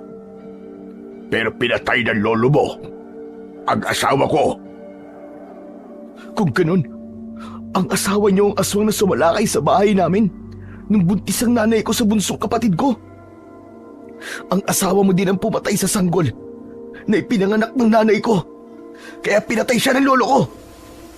Kayo ang unang nanakit sa pamilya ko. Kayo ang unang sumira sa buhay namin. Kahit 7 taong gulang pa lang ako nun. Pero alam ko na ang nangyari sa paligid ko. Pagkatapos ngayon, ay kayo pa ang may ganang magalit at pahirapan kami. Tunay ngang kampon kayo ng demonyo. At ang dugong nananalitay sa inyo ay mula kay Satanas. Hindi ang asawa ko ang sumalakay sa inyo, kundi ibang aswang. Si Elsa, ang aswang niya yun. Napamangkin ang asawa ko. Nakitira lang siya sa amin noong mga panahong yon. Bakit ang asawa mo ang huling kasama ng nanay ko? Bago siya mamatay? Ipinagtanggol lang ng asawa ko ang nanay mo. Naggabing yun, palabas kami ng bahay noon. Patungo kami sa gubat upang doon humanap ng makakain. Nang makita namin si Elsa na umaaligid sa bahay niyo. Nilapitan namin siya at pinigilan dahil nga nangako kami at ang mga kalahi ko na hindi kami mananakit ng tao. Subalit, hindi na nakapagpigil pa si Elsa dahil napakabango ng buntis sa aming mga pag-amoy. Tila ba isa silang masarap na pagkain. Isa pa, may sakit si Elsa noon. Ang dugo at laman ng isang sanggol ay mabisang gamot sa sakit namin mga aswang. Kaya nga, kahit na anong pigil namin sa kanya, ginawa pa din niya yun sa nanay mo at sa'y pinagbubuntis niya. Huwag mong ibaling sa ibang kasalanan yun ng asawa mo. Dahil nakita kita. Hawak mo sa dalawang kamay ang kapatid ko nun. Wala na siyang buhay at duguan. Hindi ko nakita ang sinasabi mong Elsa ng gabing yun. Pinilit hinahin ni Elsa ang katawan ng nanay mo palabas ng bahay niyo. Doon na dinugo ang nanay mo sa katuluyang nakunan. Pagkatapos doon, nawalan ng malay ang nanay mo. Mula sa loob ng tiyan ng iyong ina, dinukot niya ang sanggol. Ang pumipigil kay Elsa na gawin yun ay asawa ko. Ngunit sadyang malakas si Elsa kaysa sa asawa ko. Dahil buntis din siya ng mga panahong yun. Nang makita kong nasasaktan ang asawa ko, kinuha ko siya at inilayo kay Elsa. Doon niya na nagawa ang masamang plano niya sa nanay mo. Pinatay niya ito at saka kinain ang puso at atayat lamang loob. At sa kanya isinulod ang sanggol sa sinapupunan ng nanay mo. Nang magsawa na siya sa pangingilain, iniwan niya ang nanay mo na wala ng buhay. Nilapitan namin ang iyong ina. Saka kami humingi ng tawad sa kanya. Binuwat ko ang dugo ang sanggol. Saka humingi din ng tawad sa kanya. Yun ang tagpong naabutan niyo ng pamilya mo, ng lolo mo at ng tatay mo. Kaya ang akala niyo ay kami ang pumatay sa nanay mo. Kahit na anong paliwanag namin doon, hindi kami pinakinggan ng pamilya mo. Pinatay pa rin ang lolo mo ang asawa ko. Nakaligtas lang ako sa kanya dahil nakatakas ako. Kasinungalingan lahat ng sinasabi mo. Sinungaling ka! Hanggang ngayon, hindi pa din kayo naniniwala. Sinasabi ko na nga sa iyo ngayon ang buong katotohanan. Kung gano'n, nasan si Elsa? Ang sinasabi mong pumatay sa nanay ko, nasan siya? Pinatay ko siya dahil siya ang dahilan ng pagkawala ng asawa at anak ko. Sa kanya ko ibinuhos ang lahat ng galit na nararamdaman ko. Kung totoo lahat ng sinasabi mo, paano kayo napunta sa lugar na to? Buhat nang mamatay ang nanay mo, tinugis na kami ng mga tao. Kahit na mga kalahi kong walang kasalanan ay pinapatay ng lolo mo, basta't malaman niyang aswang. Kaya nga, pinili namin magtago sa lugar na ito para hindi mapagkamala ng mga taong napadpad dito na mga aswang kami. Ipinatuyo namin ang lugar na ito na para bang isang resort. Sa ganun, walang mag-iisip na masama sa amin. Ngunit nang malaman kong ikaw si Paulo, na apo ng lalaking pumatay sa asawa ko, nagbago ang lahat. Bumalik ang sakit ng nakaraan. Kaya gusto kong gumanti sa inyo. Paano mo nalamang ako si Paulo? Na anak ng taong gusto mong paghigantihan? Nang makita kita sa pampang, basang-basa ka at walang balay. Totoong ginusto kong tulungan ka. Dahil tulad na sabi ko sa'yo, hindi ako tunay na masama. Pero nabubuhati na kita. Nalaglag mula sa iyong bulsa ang iyong pitaka. Doon ko nakita ang pagkakakilanlan mo sa mga larawan sa pitaka mo. Kaya natiyak kong ikaw si Paulo na apo ng taong kinamumuhian ko. Kaya nga, ulang pa ang lahat ng ito para sa kabayaran ng kasalanan ng pamilya mo sa pamilya ko. Kalahi mo pa din ang naunang nagkasala sa amin. Dahil tulad na sabi mo kanina, pamangkin ng asawa mo si Elsa, di ba? Ang totoong aswang na pumatay kay nanay. Tama ka. Pero mali ang ginantian nyo. At idinamay pa ng lolo mo ang anak ko. Pati na ang ibang mga kalahi ko. Kung ganun, lahat ng to ay bunga ng matagal ng gantian ng pagpatay ng aswang at mga tao laban sa isa't isa. Matitigil lamang ito kung mauubos niyong patayin ang buong lahi namin sa lugar na ito. Dahil hanggat nabubuhay kami at hanggat may natitirang buhay sa lahi niyo, tuloy-tuloy ang gantian at patayan na mangyayari. Pero kung ibibigay mo sa akin ang sanggol na hinihingi ko, tatapusin ko na ang sigalot na ito. Ititigil ko na ang pagganti sa pamilya mo. Matapos ang mahabang litanya, umalis na si Mang Umpong, pati na ang mga kasama niya. Hindi na ako muling nakapagsalita pa, kundi natulala sandali. Hindi ganun kadali ang hinihingi niya sa akin, lalo na at nadadamay si Maria. Ayos ka lang ba, Paulo?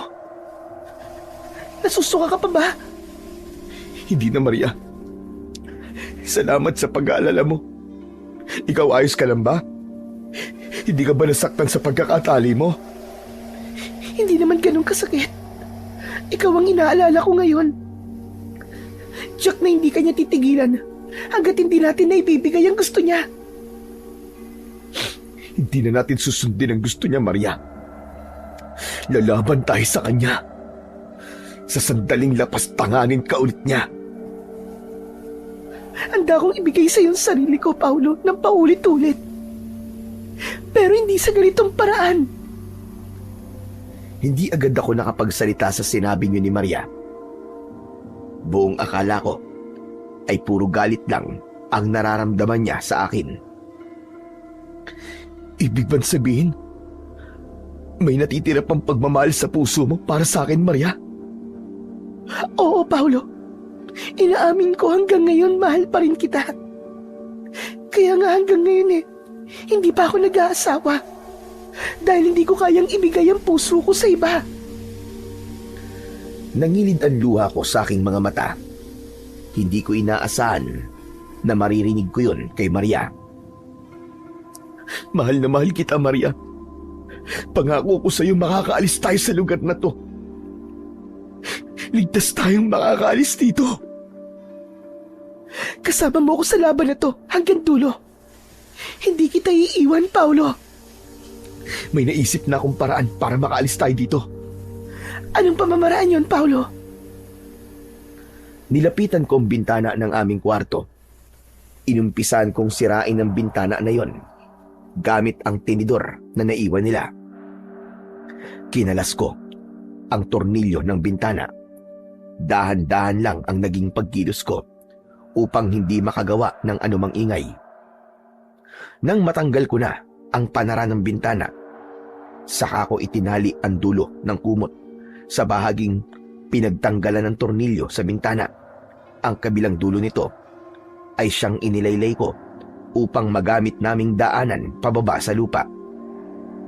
Inuna kong padaanin si Maria. Pagkatapos ay sumunod ako sa kanya. Matagumpay kaming nakalabas ng kwarto. Subalit sa paligid ay maraming nagkalat na alagad ni Mang Umpong. Mabuti na lamang at dinala ko ang tinidor na ginamit ko kanina. Ito ang naging sandata ko sa kanila. Habang nakatalikod sila, isa-isa kong itinarak sa leeg nila ang tinidor na dala ko hanggang sa bumulagta sila sa lupa. Huwag ka lalayo sa tabi ko.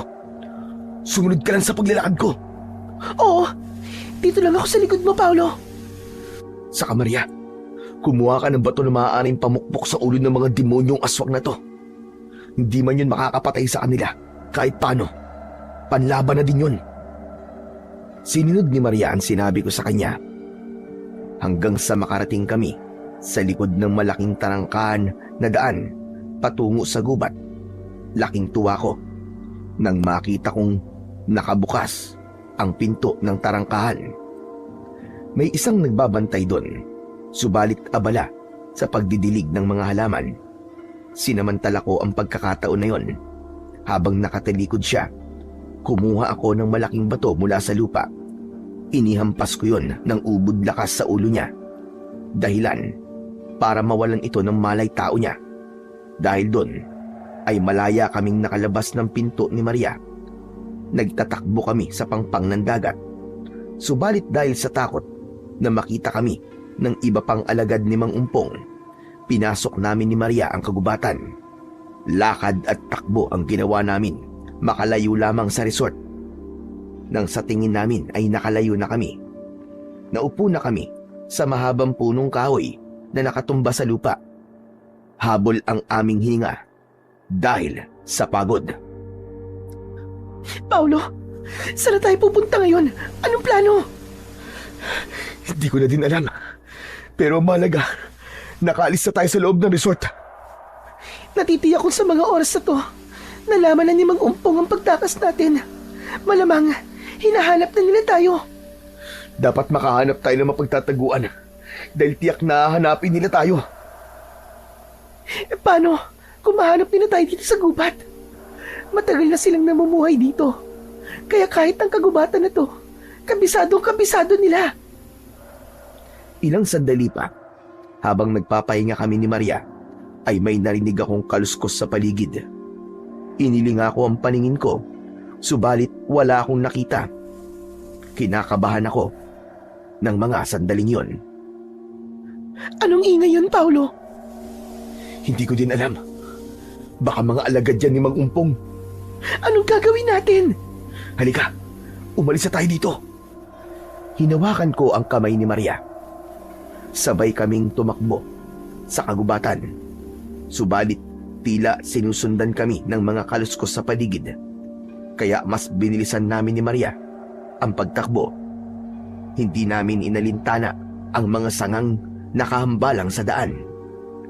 Teka, sandali lang, Paolo. Pagod na ako. Hindi tayo pwede magpahinga, Maria. Mahahabol nila tayo. Pero pagod na talaga ako. Kinakapos na ako ng hininga. Pilitin mong kayanin, Maria, para sa kaligtasan natin. Halika na, lumakad na tayo. Sinundan nila tayo kaya hindi tayo maaaring magpahinga ng matagal. Nang ihahakbang ko ng muli ang mga paa ko, isang kamay ang pumigil sa aking mga balikat. Dahil doon, sunod-sunod na kaba ang naramdaman ko. Dahan-dahan akong humarap sa gawing likuran ko upang makita ko kung sino ang nagmamay-ari ng kamay na humawak sa balikat ko. Ngunit hindi ko inaasahan kung sino ang makikita kong kanina pang sumusunod sa amin ni Maria. Alan! Anak ng putya! Ikaw nga, Alan! Ako nga, pare. Kanina ko pa kayo sinusundan eh. Kaya lang ang bilis yung maglakad eh. Akala kasi namin yung mga aswang ang umahabol sa amin ni Maria. Totoo nga pala, ang mga aswang sa lugar na to. Paano mo nalaman ng mga aswang sa lugar na to? Saka teka nga pare, paano ka nakapunta dito at anong nangyari sa'yo pagkatapos lumubog ang barkong sinasakyan natin? May panahon para sagutin ko ang lahat ng mga tanong mo. Pero sa ngayon, umalis na muna tayo sa lugar na to. May bangkang naghihintay sa atin sa pampang. Magmadali na tayo. Baka abutan tayo ng mga aswang. Hindi na ako muli pang nagtanong kay Alan. Sumunod lang kami ni Maria sa sinabi niya. Tinahak namin ang masukal na daan ng kagubatan. Hanggang sa nakarating kami sa pangpang. Doon ay nakita ko ang isang matandang lalaki na nakatayo malapit sa isang bangka. Kahit na nakatalikod ang lalaking ito, kilalang kilala ko siya dahil siya ang lolo ko. Patakbo kong lumapit sa kanya. Sa kabuong sabik ko siyang niyakap. Lo! Lo, salamat nandito kayo, Lo. Salamat po. Apo ko, akala ko'y napahamak ka na. Mabuti na lamang at ligtas ka. Pasensya na po kayo, Lolo Gaspar, Paulo. Pero mas makakabuti po kung umalis na po muna tayo dito. Sa bahay na lang po natin ituloy ang kamustahan. Baka po abutan tayo ng mga aswang na humahabol kina Paulo at Maria. Mabuti pa nga mga apo. Sige na, sige na. Sumakay na kayo sa bangka, magmadali kayo. Naunang sumakay si Lolo sa bangka. Kasunod ay si Alan. Inilalayan niya si Maria para makasakay din sa bangka. Nang ako na ang sasakay sa bangka, bigla itong tumagilid, saka unti-unting tumaob. Dahil doon, lahat kami ay nahulog sa tubig. Isa-isa kaming umahon mula sa tubig, pabalik sa pangpang. Nang ganap na kaming nakaahon sa tubig, doon ko napansin ang isang pamilyar na nilalang, hindi kalayuan mula sa kinaroroonan namin. Mang Umpong, hayop ka! Demonyo ka talaga! Sinong Umpong, apo? Si Mang Ambu po, Lolo. Subalit ng panggapusang Umpong ang pangalan niya. Nagawa niya rin pong baguhin ang anyo niya. Siya ba si Ambo, na asawa ng pumatay sa nanay at kapatid mo? Opo, Lolo. Asan siya, apo ko? Buhay pa pala ang demonyong yan! Ayun po siya, Lo. Sa gawing kanan po. Nang sandaling yon, unti-unti nang lumapit sa amin si Mang Umpong, patungo sa kinaroroonan namin ng mga kasama ko. Akala niyo talaga ay matatakasan niyo ko? Nagkamali kang pinigilan mo pa kaming makaalis sa lugar na ito, Ambo. Ikaw ang dahilan ng pagtaob ng aming bangka.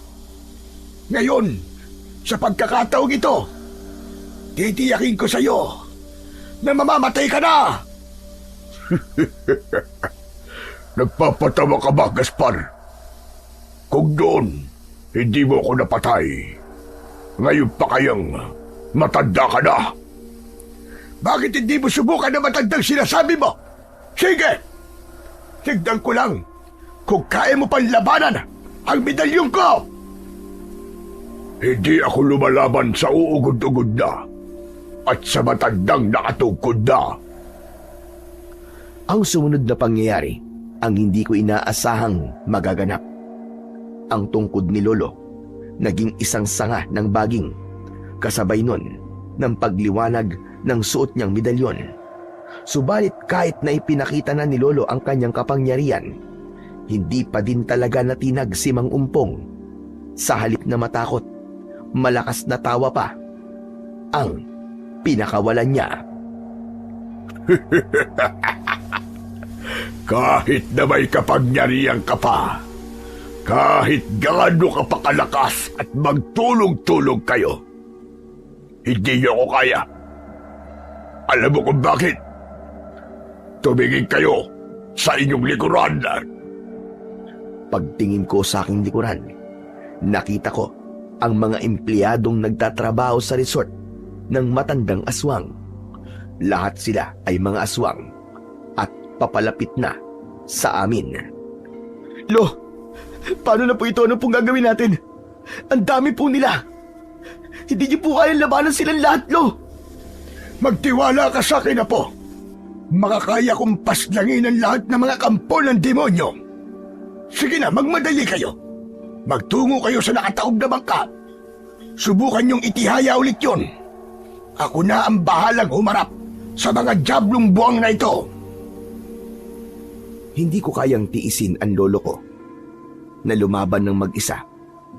Kaya naman, nanatili ako sa tabi niya at hindi ako pumunta sa bangka. Samantalang sila Alan at Maria, sinusubukan ng itihaya ang tumaob na bangka. Makakaabala ka lang, Paulo. Hayaan mo na akong lumaban na mag-isa. Sige na, Apo. Tumabi ka na. Kayang-kaya ko na ito. Maniwala ka. Kahit nalabag sa loob ko, tumabi ako. Hinayaan ko ang lolo ko.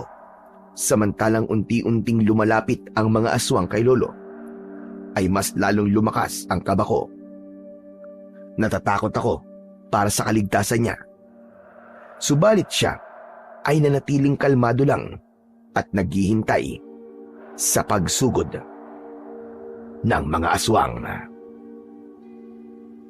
O ano? Ano pang hinihintay niyo mga alagad ko? Sige na! Tapusin niyo na ang matandang yan! Tagtarin niyo ng pinong-pino! Dahil doon ay mas mabilis ang naging pagkilos ng mga aswang. Sumugod sila kay Lolo. Subalit, bago pa sila makalapit, muling lumiwanag ang kanyang suot-suot na medalyon. Naglabas yun ng nakakasilaw na liwanag. Pagkatapos ay lumakas ang hangin. Ang lahat ng mga buhangin sa paligid ni Lolo ay nagliparan na mistulang ipo-ipo. Dahilan para ang mga mata ng kampon ng mga demonyo ay mapuwing. Sinamantala yon ni Lolo. Ginamit niya ang kanyang makapangyarihang tungkod na naging mahabang baging. Umulupot yon sa mga tauhan ni Mang Umpong, saka isa-isang tumilapon sa iba't ibang direksyon. Bagamat lahat sila ay natumba, subalit buhay at malakas pa din sila. Bumangon kayo mga kampon ko! Huwag kayong magpatalo sa isang matandang hukluban! Isa-isang bumangon ang mga kampon ni Mang Umpong. Kasunod noon ay ang pagbabago ng mga anyo nila. Ang kanilang anyong tao ay napalitan ng nakakatakot at nakakadiring anyo. Maiitim ang mga balat na binabalutan ng makakapal na itim na balahibo. Mahaba at matutulis ang mga kuko na animo ay patalim. Ang mga pangil nila ay nagngangalit, kasabay ng pagtulo ng malagkit at mabaho nilang laway na may bahid pa ng dugo. Ang mga mata nila ay nagkulay pula na tila nagbabagang apoy. Mas bumilis ang kabang nararamdaman ko. Nag-aalala ko para sa kaligtasan ng lolo ko. Lo! Mag-iingat po kayo! Tangulang ang isinagot ni Lolo sa akin. Pagkatapos ay matapang niyang hinarap ang mga papalapit na mga aswang. Naganda si Lolo Gaspar sa pagsalakay nila. Hinubad niya ang kanyang makapangyarihang medalyon, saka itinaas yun lampas sa kanyang ulo. Saka umusal ng orasyon at dasal. Pagkatapos nun, ay lumiwanag ng gusto ang medalyon. Ipinulupot niya yon sa baging na hawak niya. Dahil doon, nagliwanag palalo ang baging at mas humaba pa ito. Kaya hindi na makalapit ang kampon ng kadiliman. Dahil bawat tamaan ng baging na hinahagupit niya ay tumitilapon talaga. Bagamat muli silang bumabangon, inulit lang ni Lolo ang ginagawa niyang pag-atake. Ngunit sa paulit-ulit na yon, labis na ang pagod na nararamdaman niya. Kailangan niyang makaisip ng mas malakas na paraan para tuluyang mapuksa ang mga aswang na sunod-sunod na umaatake sa kanya. Ano, Gaspar? Pagod ka na ba? Hindi mo na makaya? Matanda ka na talaga. Mabuti pa ay sumuko ka na. Dahil kamatayan lang din ang paroroonan mo. Nagkakamali ka mo. Hindi ako mamamatay sa ating dalawa, kundi ikaw at ang mga kampon mong demonyo. Doon ay mas lalong ibinuhos ni Lolo ang kanyang buong lakas. Pinaikot niya ang kanyang sarili, kasabay ng tangan niyang baging na umikot din. Nakalikha siya ng ipo-ipo. Lahat ng mga aswang na natatamaan ng baging ay tumitilapon sa malayo.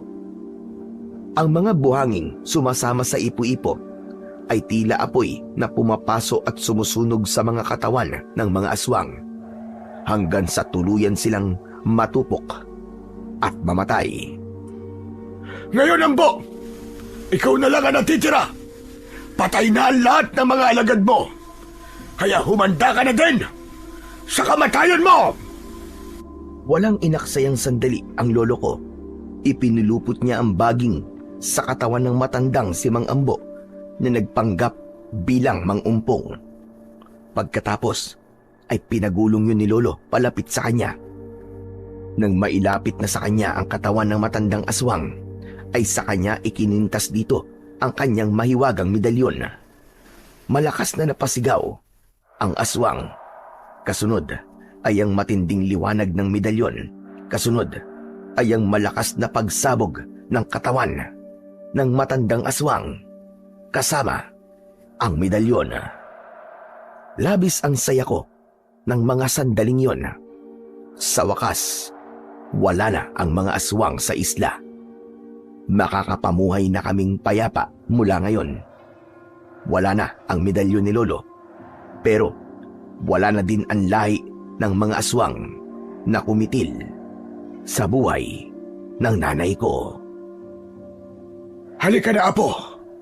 Umuwi na tayo. Opo, lolo. Gusto ko na din pong makita si lola. Nag-aalala na sa'yo ang lola mo. Mabuti na lang po talaga. At nakita po kami ni Alan sa kagubatan.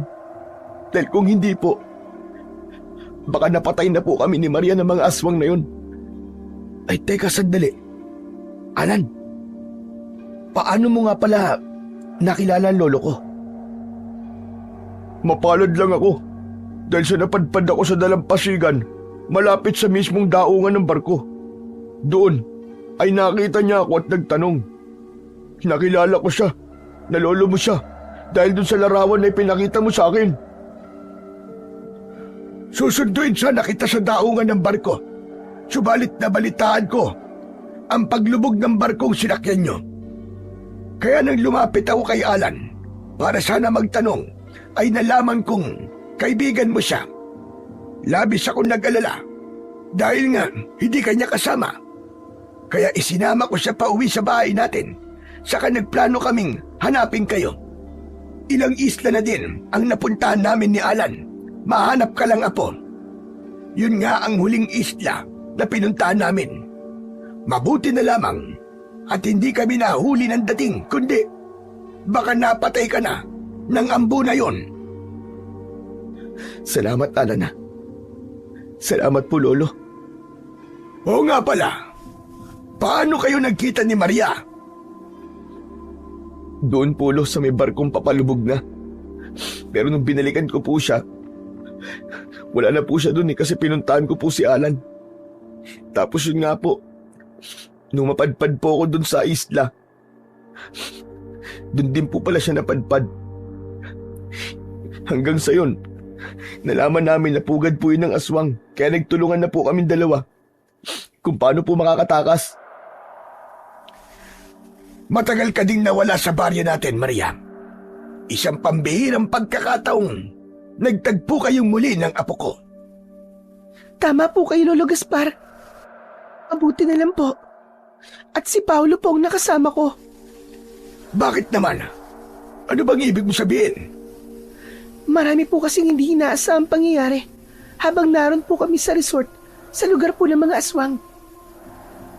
Agad kong pinutol ang sasabihin ni Maria. Baka kasi kung ano pa ang masabi niya. Maria, siguro sa bahay na lang natin ituloy ang pag-uusap. Pero Paulo... Oo nga naman, Maria. Baka mamaya may natitira pang aswang dito at sumalakay pa sa atin. Tama si Alan, Maria. Kaya umalis na tayo dito. Tara na. Nako, gusto mo lang yatang huwag pag-usapan yun eh. Hindi naman sa ganun. Teka nga, ano ba ang tungkol doon? Lolo Gaspar, may nangyari po sa amin habang bihag po kami ng mga aswang. Kaya dapat po akong panagutan ni Paulo. Ano ka mo? Teka, nangyaring ano ba? Lolo naman eh, kailangan pa po bang ipaliwanag yun? Sinipingan po ako ng apo nyo, kaya kailangan niya akong panagutan. Ano ka mo? Totoo ba yun? Opo, lolo eh. Jesus Mar Joseph, nasa piling na nga kayo ng mga aswang, nagawa mo pa yan. Pero kung ganon, sige. Magmadali na tayo. Umuwi na tayo. Matutuwa ang lola mo niyan. Si Maria talaga ang gusto ng lola mo para sa'yo. Wala na akong masabi ng mga sandaling yon. Napakamot na lang ako sa ulo habang sumakay kami sa bangkang dimotor. May pahabol pang ibinulong sa akin si Alan. Hanep, timba ka talaga, pre. Biruin mo. Tama ang sabi ni Lolo Gaspar eh. Nasa teritoryo na kayo ng mga aswang no? Nagawa mo pang dumali. Hoy Alan, tumigil ka. Hindi yang iniisip mo ang nangyari sa amin. Huwag ka na magpaliwanag, pre. Alam ko na yan. Basta, bestman ako sa kasal mo, ha? Pag di mo kinuwang bestman, sasalaksakin ko nga lang alam mo. Sira ulo ka talaga. Tara na nga, umalis na tayo. Hindi na namin pinag-usapan ni Maria ang nakaraan. Sapat na ang mga nangyari sa amin sa resort para mapatunayang mahal pa namin ang isa't isa. Marami man ang aming pinagdaanan. Minsan man kaming pinaghiwalay ng kapalaran. Subalit tadhana pa rin ang gumawa ng paraan upang pagtagpuin muli kami para sa ikalawang pagkakataon ng aming pag-iibigan. Dito na po nagwawakas ang kwento ko. Sana po ay may natutunan kayong aral at maraming salamat po sa pakikinig. May mga pangyayaring hindi natin inaasahan, ngunit nagaganap sapagkat ito ang totoong itinadhana para sa dalawang pusong minsan ay nasaktan at nasugatan upang paghilumin ang sugat ng nakaraan para sa masaya at pinapangarap na magandang bukas. Maraming salamat po sa inyong pakikinig. Pagpalain nawa tayo